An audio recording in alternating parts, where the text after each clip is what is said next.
婆婆嫌弃我生的是女儿，为了逼我生儿子，把我女儿卖给了人贩子。我千辛万苦找回女儿，却发现老实木讷的丈夫在外面还有一个家，而小三主动找上我，要和我一起送老公一家下地狱。我叫林芳菲，是位全职妈妈，大学刚毕业就生了我女儿，但我不后悔。我跟我老公张刚商量好了，等圆圆能上幼儿园，他就请他妈过来帮忙照看，我去上班，去做我一直想做的事。但怎么也没想到，婆婆来了之后，我的灾难也来了。妈，圆圆今天没调皮吧？今天是我第一天上班，一切都还顺利，就是精神不怎么集中，老是想着圆圆。老手妈妈告诉我，别紧张，几天后就好了。我自己也知道这是一个过程，但心里莫名不踏实。没调皮，好得很。听婆婆这口气，我心想着圆圆不愧是我的心肝宝贝儿，知道妈妈第一天上班会有诸多不适，没给我整了蛾子。但我却很奇怪，怎么进了家没看到圆圆？妈，圆圆呢？婆婆说在屋里睡觉。我惊了，睡觉？是啊，折腾我一天，老腰都快散架了。正好你回来了，晚饭交给你了。婆婆好像有点不耐烦，而我听她这么一说，心里顿时过意不去，连忙陪着笑道好，那你休息，晚饭做好了，我叫你。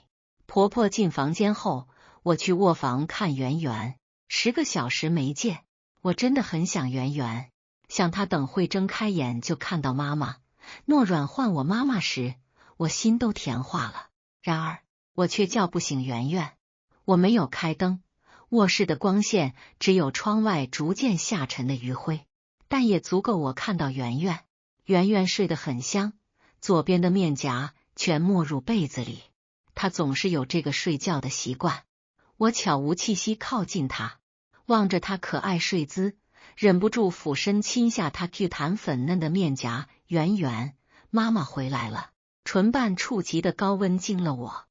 我一手摸着自己的额头，一手摸着圆圆的额头。圆圆发烧了，一下我就慌了。妈，圆圆发烧了。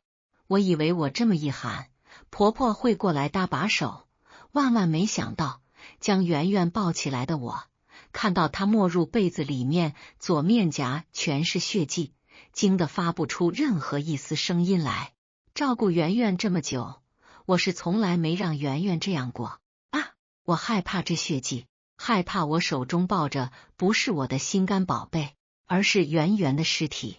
喊什么喊？不就是发烧吗？婆婆不是很耐烦，黑着脸走了进来。她下午磕到凳子上，我给她上了点药，她又一直哭，就给她喂了点安眠药。我简直不敢相信自己耳朵听到的。你给她吃安眠药？安眠药怎么了？又不会死。我控制好量的。听着婆婆毫无悔意的话，我简直要疯。你怎么能给她吃安眠药呢？她才3岁啊，不吃怎么办？给你打电话吗？婆婆一脸不屑。我儿子都让你不要去上班养着你，是你自己不乐意，觉得我老张家好像亏待了你。你要是嫌弃我照顾的不好，别出去上班，自己照顾。我跟张刚都是从农村出来的，家庭并不富裕，尤其是张刚。公公过世的早，婆婆一把尿一把屎将张刚拉扯大。我体谅他的不容易，从结婚到照顾圆圆能上幼儿园，从未假于他之手。这次若不是张刚提议让他妈过来照顾圆圆，我是请阿姨的。婆婆丝毫不觉得自己有错，顾气指使的。我也不想与她争辩，抱着圆圆去医院。等到了医院，我以为婆婆对圆圆只是喂了点安眠药，没想到还有更惊悚的。张圆圆的父母是谁？听到医生这一吼，我立即冲了进去。我是医生，我女儿怎么样了？医生是位中年大叔，一看到我，吼声更大了。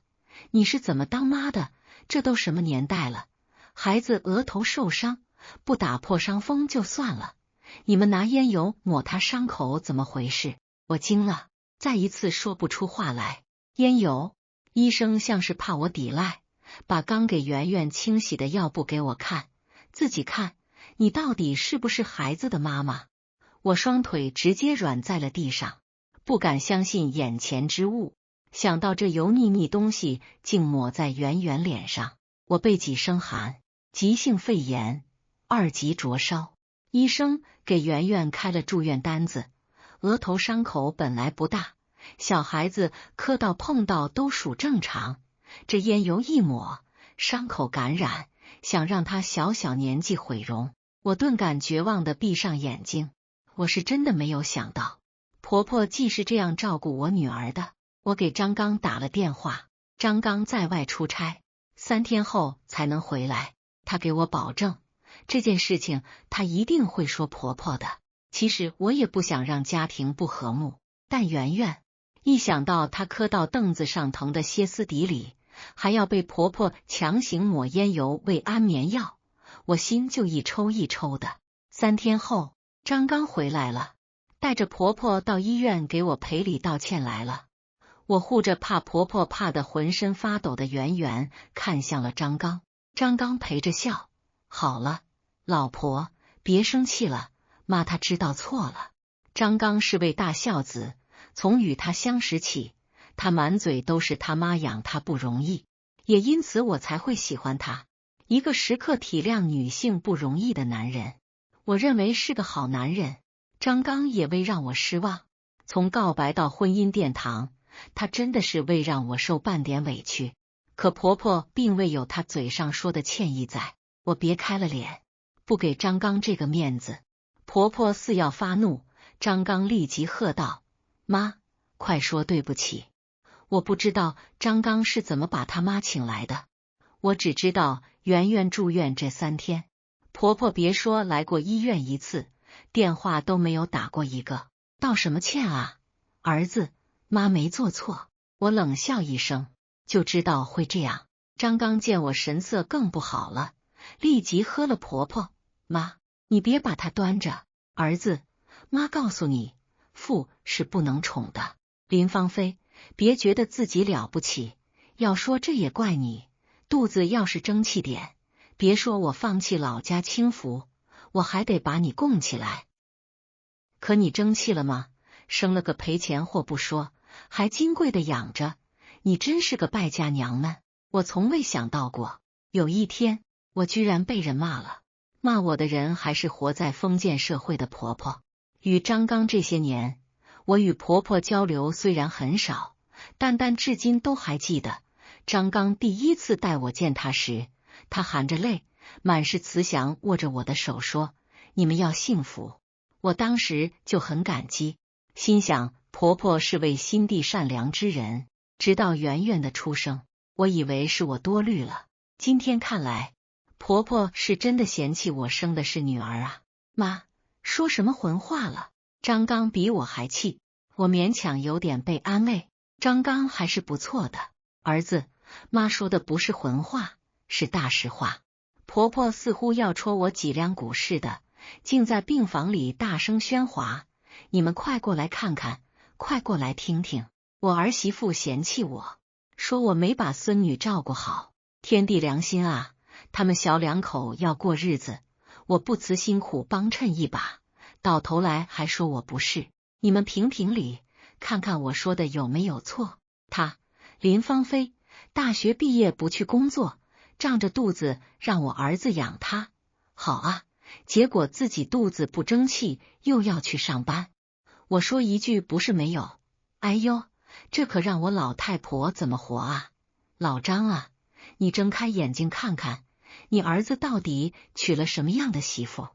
我下去之后怎么向你老张家交代啊？我干脆一了百了，来陪你得了。说着，婆婆就往旁边墙撞去。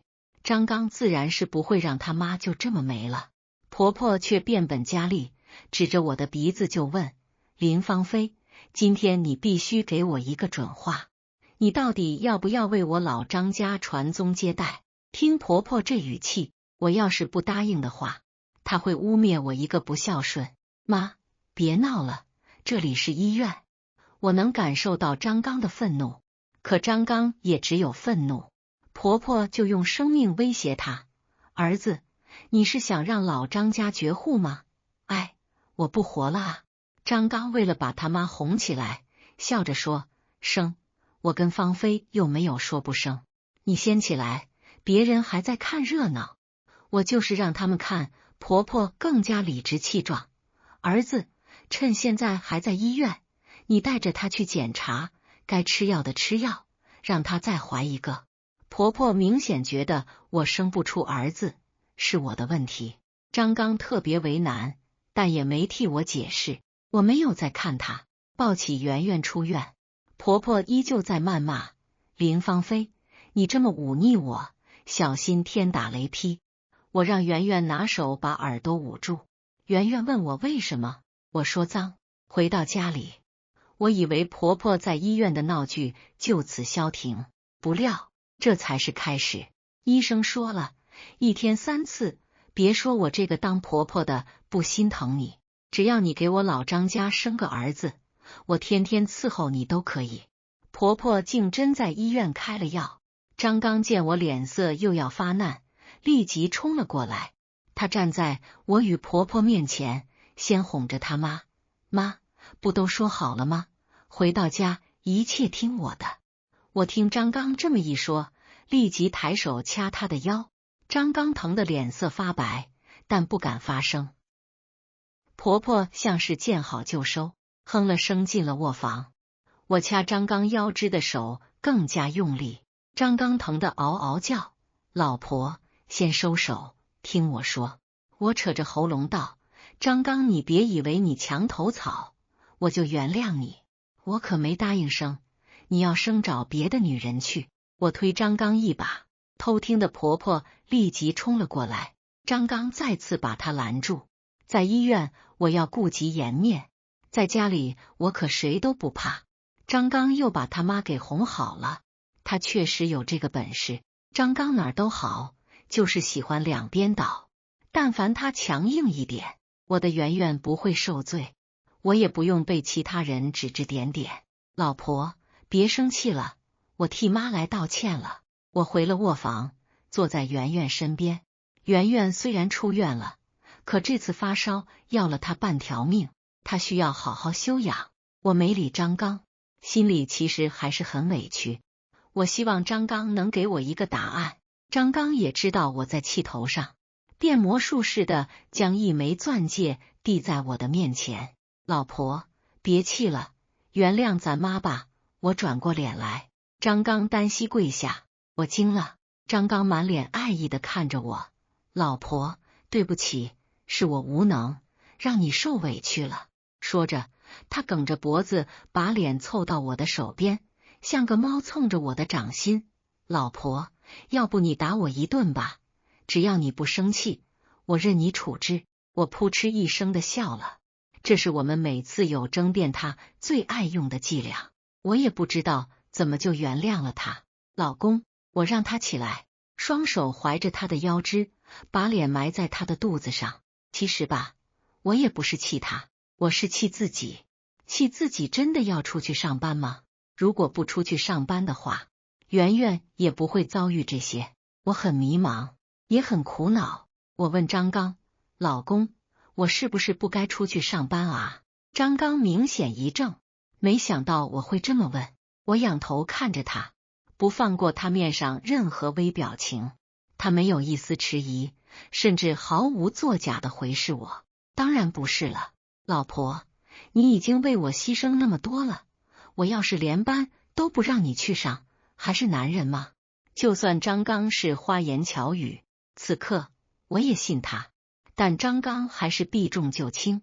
晚上我出了卧房，我是出来做晚餐的，没想到婆婆竟把菜烧好了，我有点受惊，心想张刚是怎么把她哄好的。就听婆婆喊道：愣着干什么啊？快叫我儿子出来吃饭。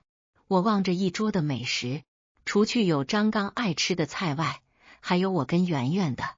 我心想，婆婆再怎么不济，始终是长辈，既然她愿意给台阶，我也不可能生她一辈子气。毕竟，正如张刚所言，她是他妈，是我婆婆，是圆圆的奶奶。一家人相安无事的吃完饭后，我起身收拾碗筷，婆婆像是见不得我做粗活似的，竟把我手中的碗筷抢走。如果她递上来的不是冒着热气又黑乎乎的汤药，我真的以为婆婆开窍了。饭后10分钟喝，我都给你计算好了，婆婆还是逼我喝药。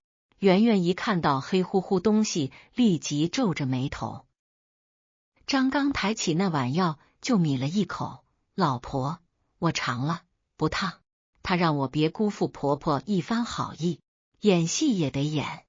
我沉默了几秒，还是端起了这光是闻到味就令我反胃的药汁，一口喝下。婆婆见我喝完，满是褶子的脸笑得像朵花，这才是我老张家媳妇样。婆婆第一次夸我，可我高兴不起来。婆婆是在身心力行告诉我，只要我给她老张家传宗接代，她就当我是菩萨的供着。我瞪了张刚一眼，张刚则是把一块冰糖放我嘴里，含情脉脉对我说，老婆，我爱你。我真的很气，可我又没出息。我之所以选择言听计从，倒也不是真的想着家庭和睦，而是觉得如果我真的能给张刚生个儿子，那圆圆的日子会不会好过一点？然而我还是太天真了。圆圆今天拆线，为了奖励她的勇敢，我准备带她去吃肯德基。路走到一半，我手机响了，我以为又是催我赶紧回家吃各种补药的婆婆，不曾想是邻居。邻居说我家里着火了，消防车都到了。我惊得抱起圆圆打车回来，家里并没有着火，是婆婆不知道从哪儿请来了一个道士，关门闭缝的烧纸钱。我这还没跟消防队员以及邻居道歉，婆婆拉着那个道士就凑圆圆去。大师，你看是不是他？我立马将圆圆抱住，喝道，妈，你干什么？你这样会吓到圆圆的，吓到他，他把我的大孙子都吓走了。林芳菲，把他给我。我婆婆却比我更凶，就说他是个赔钱货。果不其然，克我大孙子，我让你克。婆婆伸手就与我抢圆圆，圆圆吓得哇哇大哭，而我为了保护圆圆，将婆婆推倒了。哎呦，儿媳妇打人了！老张啊，你快睁开眼睛看看啊，你儿媳妇打人了！婆婆躺在地上哭天抢地，手足共舞。张刚，你这个不孝子，你妈都快要被打死了，你还缩头乌龟了！我不活了，不活了！林芳菲，你干什么？张刚一到就凑我吼了一声，这还是我们相爱以来头一次。我满腹委屈以及心酸都还没说出来，就听婆婆嚷，儿子，你终于来了，你再不来就见不到你妈了。你看你娶的是什么儿妇啊，太目无尊长了。她今天敢打我，明天就会杀了我。儿子，这种女人要不得，你跟她离婚吧。我一直都知道婆婆向来喜欢诬赖我，但我还真的不知道她竟这么喜欢诬赖我。老公，我哽咽的唤着张刚，心里竟有一丝害怕张刚会听他妈的。张刚没有看我，我这心就像被蚂蚁啃食似的。他真的要听他妈的跟我离婚，闹剧停止了。好在并未引起火灾。我替婆婆向消防员以及邻居写了个保证书，刚把他们送走，张刚就拽着我的手进卧房。我以为他会像刚才那样给我脸色看，没想到一进来就把我抱入怀中，身体微微颤抖，说着，老婆，对不起，有没有吓到你？他还是跟之前一样，打我一巴掌，给我一甜枣。我将他推开，说什么今天必须把话说清楚。只是刚张口，就听婆婆喊，儿子，你眼里是不是只有你富儿啊？张刚也很头痛，亲了我面颊，一口找他妈去了。我委屈的直掉眼泪。圆圆走进来，抱住我的大腿，漂亮的眼珠子全是害怕。妈妈，我把她抱起来，心想这日子不能这么过。我在房间里等张刚回来，等到凌晨1点，张刚都没有回来。我想给他发微信，又觉得多此一举，但我又好奇，张刚哄他妈到底要哄到多久？他是不是快忘记了我才是他老婆？我带着愤怒起身，踏着拖鞋就往婆婆房间去。还没示威敲门，就听婆婆说：“儿子，记住妈对你说的话，你必须跟芳菲离婚。大师说了，你之所以没儿子，就是他们母女俩克的。你不离婚是会死的，你知不知道？”我敲门的手停在半空，婆婆还真是没完没了。妈，你说的哪句话我没听？但你也得听我的啊！我好奇张刚都会对他妈说什么，屏住呼吸站在门前。我说了，我不能跟芳菲离婚，你到底要我说几遍才能明白？我很高兴听到张刚这么说，至少他是爱我的。但是吧，我想多了，张刚根本不爱我，他只爱自己。妈，你知道现在娶一个媳妇要花多少钱吗？张刚的声音让我觉得他很陌生，但我又很清晰明白，这就是张刚。不说这个，就说我跟芳菲真的离婚了，他可是能分我1半财产的。妈，你想吗？不想的婆婆立即道：“休想！她一个不会生儿子的母鸡，凭什么？”张刚拍手道：“就是她凭什么啊？所以你还是听我的。”婆婆不说话，好像在掂量。妈，动动脑子，好好想想，儿子娶媳妇是干什么的？给我生儿育女同候我的。说明白点，请个保姆都要4、5千，儿子上哪儿去找？婆婆沉默。张刚又道：“我是出门头被驴踢了，还是被门夹了？离婚不划算，还找不到合心的，将就用。你也别老说他败家。妈，实话告诉你，我送给他的那些珠宝首饰啊，全是假货。至于你大孙子，你是信那大师还是信你儿子？”后面的话我听不到了。我妈了。与张刚这么多年，我一直认为我是嫁给爱情，可在张刚眼里，我既是个廉价还倒贴兼生育机器的保姆。我不相信自己所听到的，可脑海里面不断浮现张刚对他妈说的话，难以置信。这些日子以来，张刚都是这样哄他妈的。我不能乱，可能他就是这样哄他妈的。张刚，我老公，我还是了解的，可女人有时候就是那么怪。我承认是我心里作祟，但若是能鉴别张刚对他妈说的话只是哄，我觉得没什么不好。但我怎么也没想到，张刚竟一直都在骗我。小姐，不好意思，您购买的我方所有产品经验证全是假货，您是不是被骗了？需要报警吗？我把这些年来张刚送我的大小珠宝拿去柜台验了。柜台小姐姐声音听上去讽刺极了：“你们机器是不是验错了？这都是我老公买给我的。”再次得到柜台小姐姐回答的我崩溃了。假的，没一件真品，包括张刚向我求婚的钻戒。我不是个贪慕虚弱的人，但我讨厌被欺骗，且与张刚相识那么多年，他是很清楚明白我是个怎样的为人。我不要彩礼，不要房车，只要他一颗心。到头来，连这颗心都是假的吗？怎么离开柜台的？我不知道，只感嗡嗡作响的大脑不断浮现。这些年来，张刚对我说的每一句话全是假的。小姐，你没事吧？我被一个骑摩托车的人撞倒，但扶我起来的却是位女士。我满脸泪水的看着她，她好像受到了惊吓，连忙从包中掏出纸巾来安慰我。是出什么事了吗？要不要帮你叫救护车？女士心地很善良，我大概脑子出了问题，抓着他的手就问：你有没有被你老公欺骗过？我不懂，张刚为什么要欺骗我？是我哪儿做错了，还是我哪儿不好？当然没有，借他10个胆，他也不敢欺骗我。女士看出我是为情所困，喏，这就是我老公，帅吧？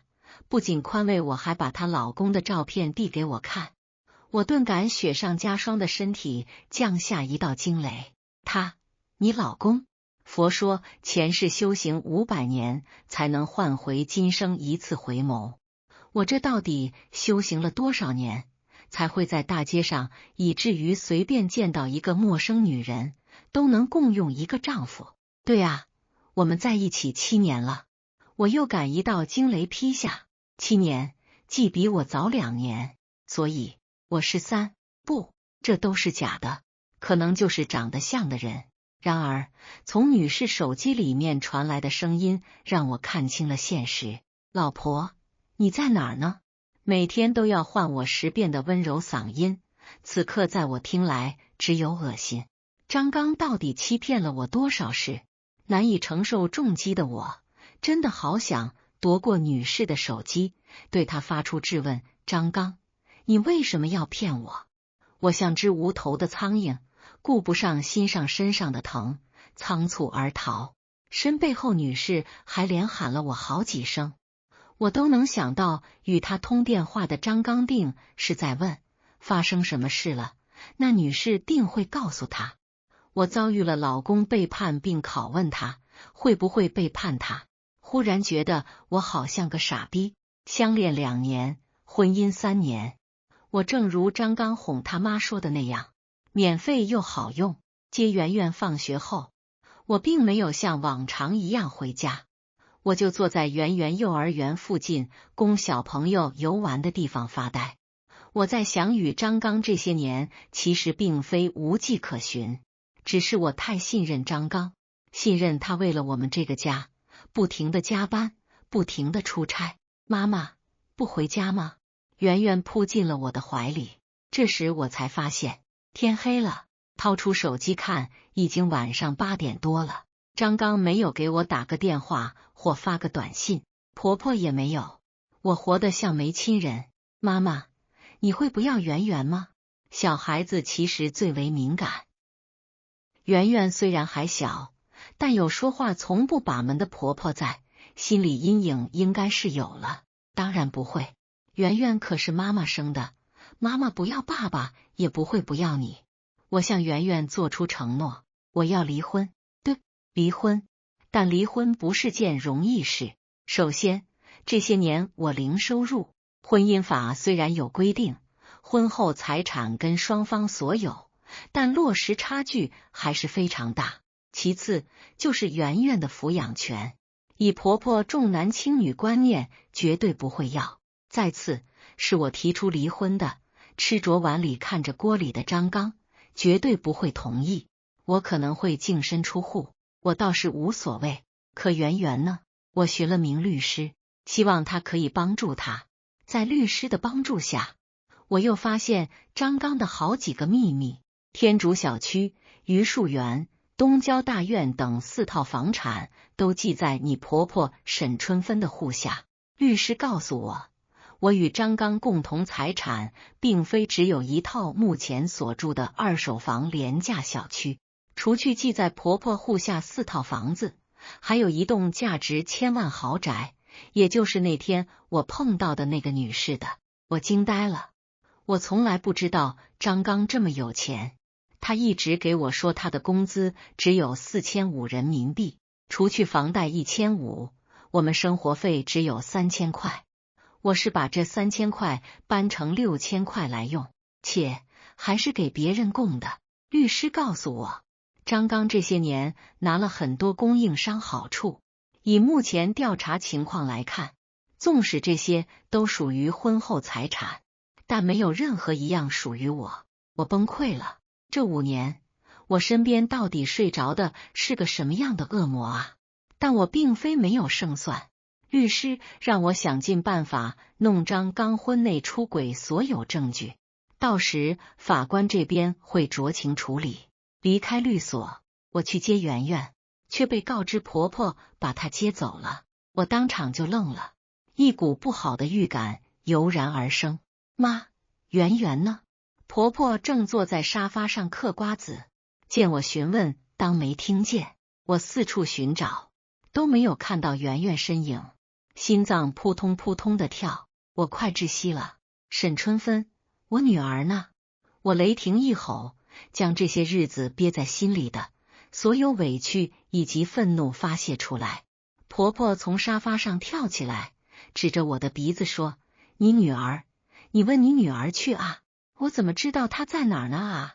沈春芬，你别太过分，我敬你是婆婆是长辈，圆圆要是出了什么事，我会杀了你。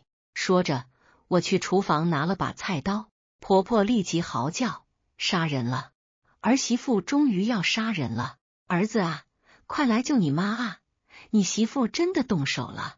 她边喊边往外面跑。我就像个彻底失去理智的杀手，如果杀人不犯法的话，我真的想杀了沈春芬。芳菲，你这是干什么啊？有什么话好好说啊！是呀，一家人动刀子伤和气了。邻居劝着我，又害怕我手里刀子伤到他们，有些报警，有些给张刚打电话。我对着给张刚打电话的大爷吼：“张刚，我女儿要是有事，我要你妈偿命。”张刚不知道发生了什么事，连忙温柔道：“老婆，咱妈又犯什么错了吗？你别气，伤到身体我会心疼。这样吧，我立马订机票回来。”我仰天大笑，我真的佩服张刚的演技，幸好他什么都不知道。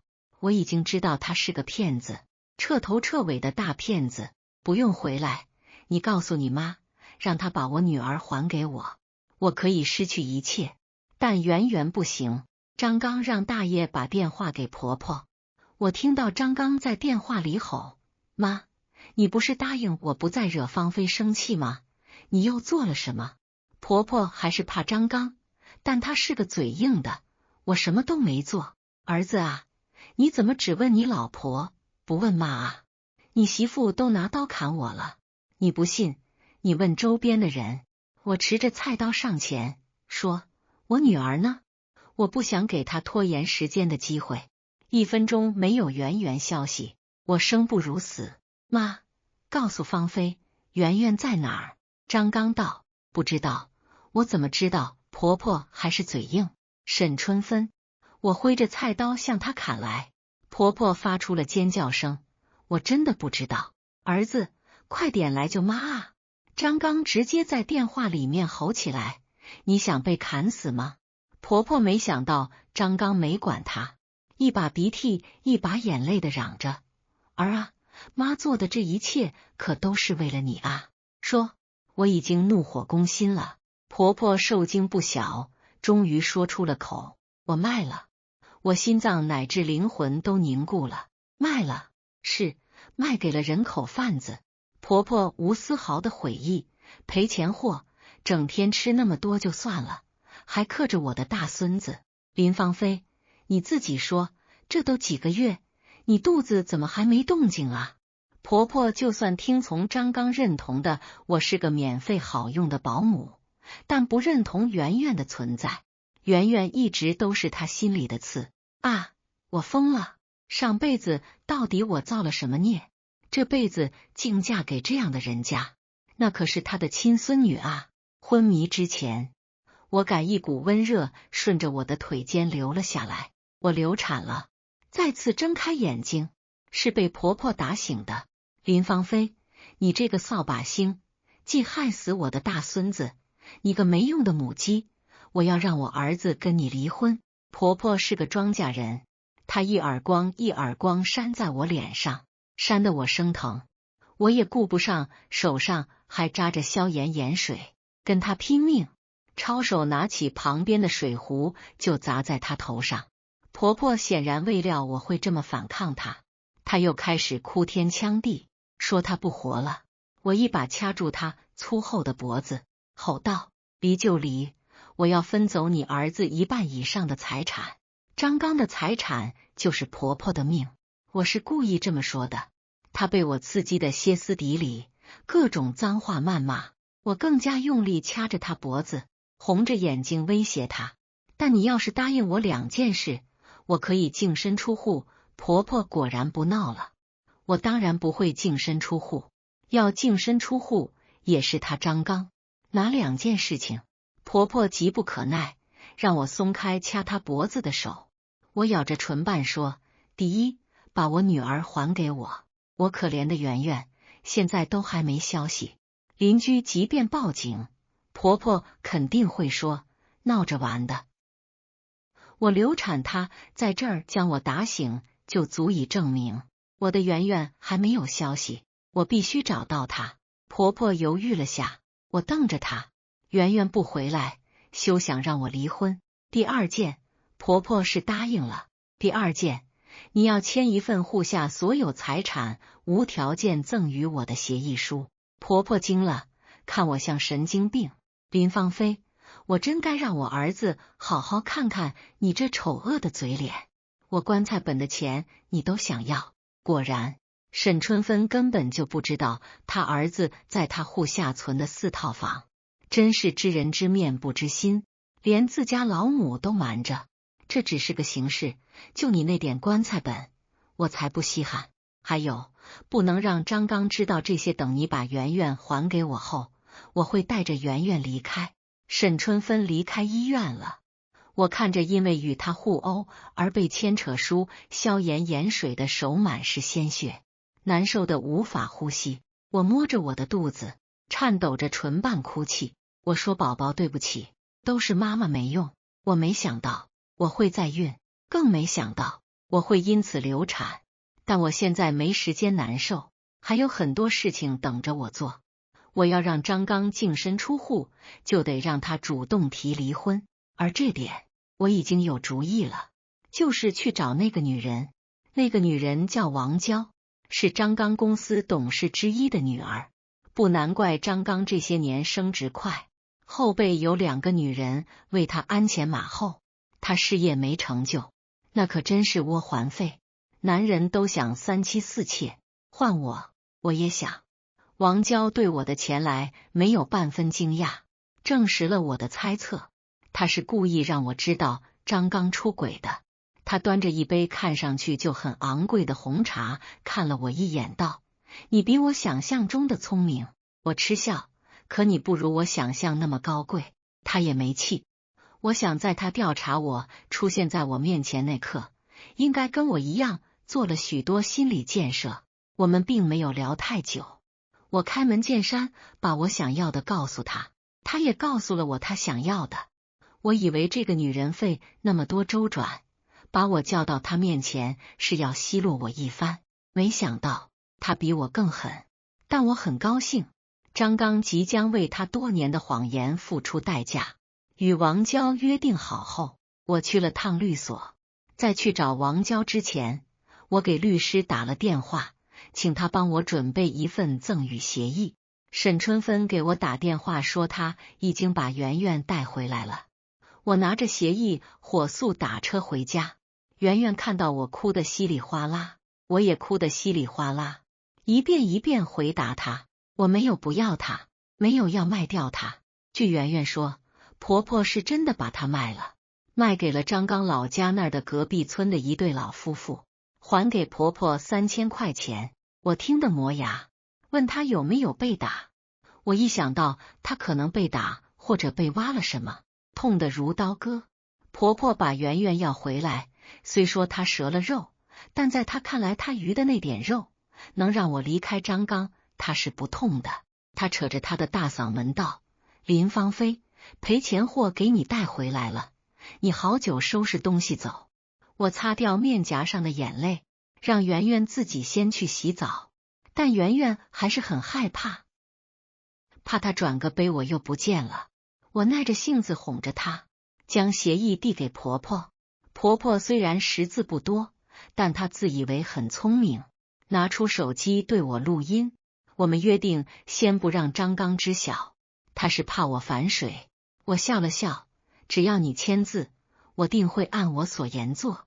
我要让张刚收到这份录音时有把他妈杀了的心，放心，一个也跑不掉。在让张刚主动对我提出离婚前，我要把婆婆卖掉我女儿的事实，以及谋杀我女儿的一切证据交到警方手里。我要让这对恶魔母子下辈子都在监狱毁。张刚在我流产后的第3天回来了，他还是跟之前那样，先是不痛不痒的把他妈斥责一顿，随后哄着我说他真是无能，无法保护他生命中最为重要的3个女人。换做之前，我定感激涕零，体谅他的不容易。现在我只有恶心，以及看小丑唱戏的心。婆婆龇牙咧嘴，我喜欢看她想让我走，暂时我又不能走的不爽。张刚这次发了下威，竟让婆婆明早收拾东西回乡下。婆婆自然不干，我就给她眼神，这是个机会，你先回去，等我带着圆圆离开后，张刚一定会把她接回来的。婆婆迟疑了下，最终点头。张刚又哄着我，老婆，对不起，我就该听你的，请阿姨照顾圆圆，别气了，你刚小产，对身体不好。我忍着胃部犯的恶心，他见我还有气在，又掏出1枚珠宝，我嘴角掩不住的抖，让他别哄我了，我不气了，我怕他再哄下去，我会忍不住吐在他身上。好在张刚每次的哄都只是走个形式。晚上8点，张刚手机响了，看他接电话后的神色，我想王娇出手了。我不知道王娇是怎么使用她董事长之女的手段的，但在我再见张刚时，我知道了。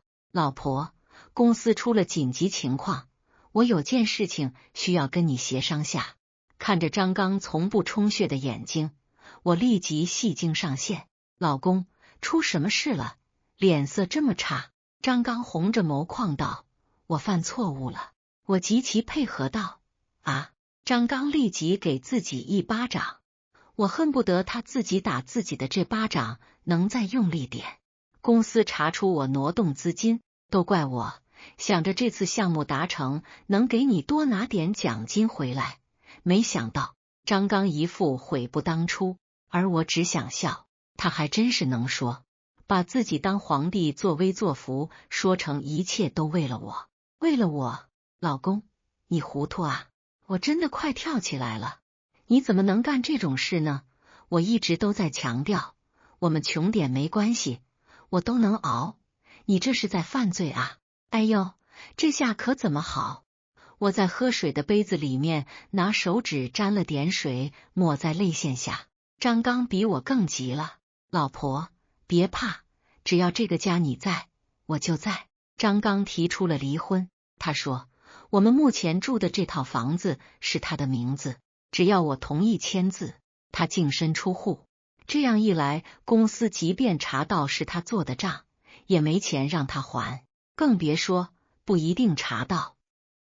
只要他度过危险期，他还是公司经理。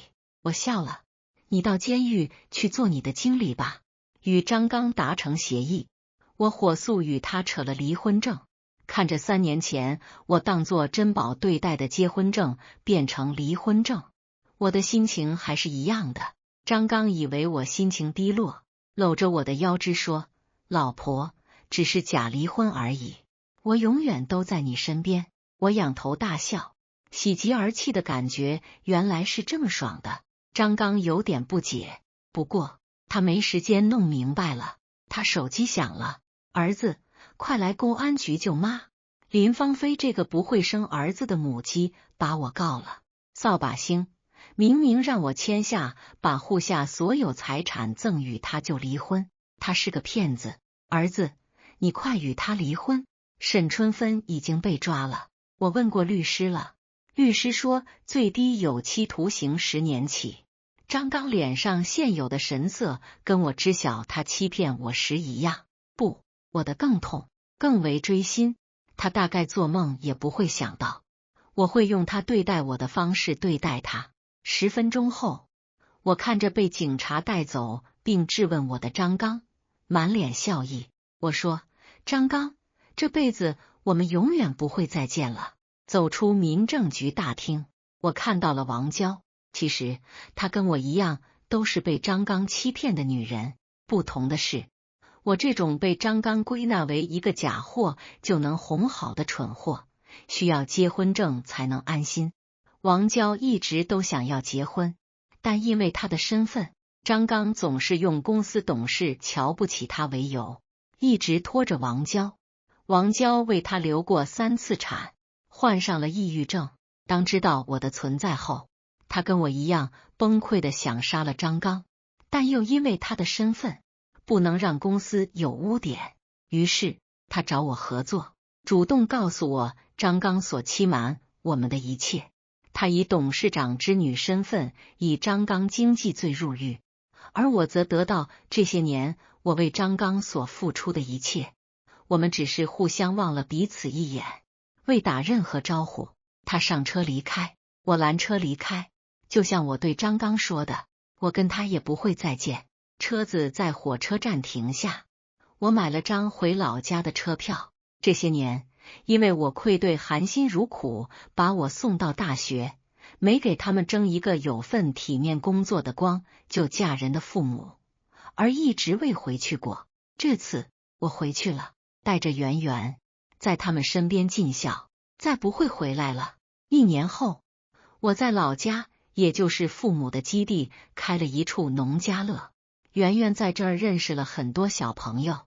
我的生活还是柴米油盐酱醋茶，但这次我比以往任何时刻都还要开心幸福。感谢我的父母，在得知我身上所有遭遇时，没有嫌弃，没有任何斥责，一如既往的尊重我。